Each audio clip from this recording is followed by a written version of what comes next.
Greetings everyone, this is Jake here, and today we're going to learn how to draw the human head. And I'm going to show you how to do it from three separate angles: the side view, the front view, and the 3/4 view. These are arguably the simplest angles to learn how to draw the head from, and once you do, you can move on to more difficult angles. But these are three good ones to have for your fundamentals. So we're going to start with the side view.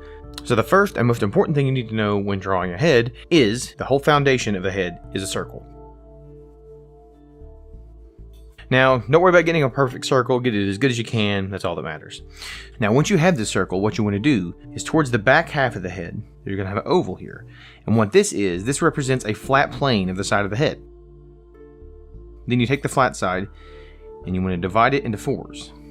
You go vertical there and then you go horizontal there. So from there, what you want to do is find your middle line here and extend it out onto this sphere. And this should be the middle of your circle. And what this is, this represents your brow line. And once you have your brow line, you can start there and start to extend your face down. Because the top of your head comes down to your forehead, the forehead hits your brow line, and then from your brow line, it actually comes down and curves in just a bit, not much though. It doesn't actually follow the whole shape of that circle. Because you need a face. So you extend this down to where the bottom of your chin would be. Now, this varies depending on the person you're drawing, or if you're drawing something more monstrous, it could be very jagged and jutting out. But we're going to keep this stereotypical human proportions, so we're going to keep the chin about right there. Once you have that, connect this. Once you have this, draw your jawline, and it curves up and goes in right here before this line. The reason you do it before is because the jaw connects directly in front of the ear, and the ear goes in this fourth quadrant here. The bottom of the ear represents where the bottom of the nose is going to be. Directly above this, sitting on this line, is the ball of your nose.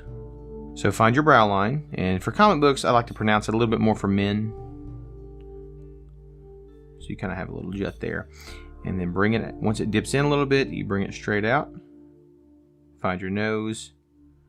There's that. Quick representation for a nostril, just a little flare here, like that. Now from here, you can come down. Once again, these features are going to be very subjective. They can change, varied on the character. I'm doing this very basic. Bring your chin down here, it rounds in, comes up. You can see my proportions aren't perfect, but you can notice as I go, I will correct them as needed. So, and with the forehead, it kind of goes up on a straight slope, like that, and then it comes back. You want to flatten out this sphere. It doesn't want to be exactly spherical. You want to kind of almost square it off, but not actually square it off, but almost. The back of the head comes down to about midway down the ear. So there's the shape of your head. Now your eye is going to sit, here's your eyebrow representing, obviously your brow line. Your eye is going to sit slightly below that. So I'm going to take a black pen out, I can outline everything and show you what I have. Okay, and there's a good guideline you can have that separates the planes of the face. If you take a line and draw it from your chin to your ear here, this represents the front plane of the face, which is like this. And then you find your brow line, which is here. Notice that curve on the head there is right where the brow line is. This is essentially the flat front of your face, all this area here. So this would be the flat side of your head. And a lot of times if you want to do an indication of a jaw, you can kind of throw a line there to kind of represent, there's a jaw there. And anytime you see someone kind of throwing little sketchy lines in there, what they're doing is they're following along that curvature of where these lines would be. Stuff like that. Okay, for the front view of the head, we're going to start it the same way. Start off with a circle. And since you don't have to have the ovals to represent the sides of their head, we're just going to cut it off flat. But first, we're going to draw a vertical line going down the middle. And you want to extend that down to represent your chin. Like I said, just find out where you think naturally it's going to sit for this character. Then draw a horizontal line through the middle of the ball. Once again, this represents your brow line. You can go ahead and draw that guideline that separates the plane of the face. Kind of gives you an idea of where you're looking at. Kind of looks like the Mandalorian. You can go ahead and bring your jawline up here, connect to this side. Now you want to be aware here when you connect, you're going to cut the sides of the circle off. So, and they don't go straight up and down, they kind of taper up like this. Okay, so you want that jaw to actually connect to where that tapers up. See, and this line actually separates right here. So you want to round off the top of your head. Top of your ear lines up with the brow. One of the most important things to remember when drawing out a head is that the head is 5 eyes wide, typically. So you start with 1 eye in the middle here.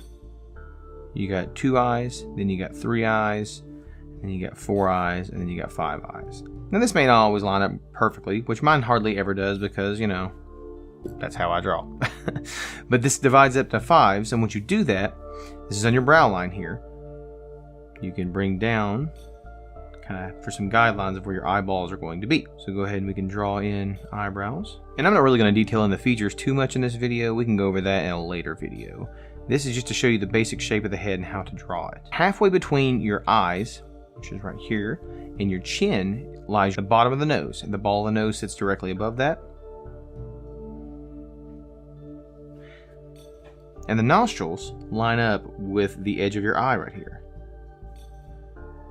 Like so. So you can just draw a small little flare representing the nostril, and then bring the side up here, and you have a nose. Okay, and then if you divide the space between the nose and the chin into thirds, you're going to have your opening for your mouth right here.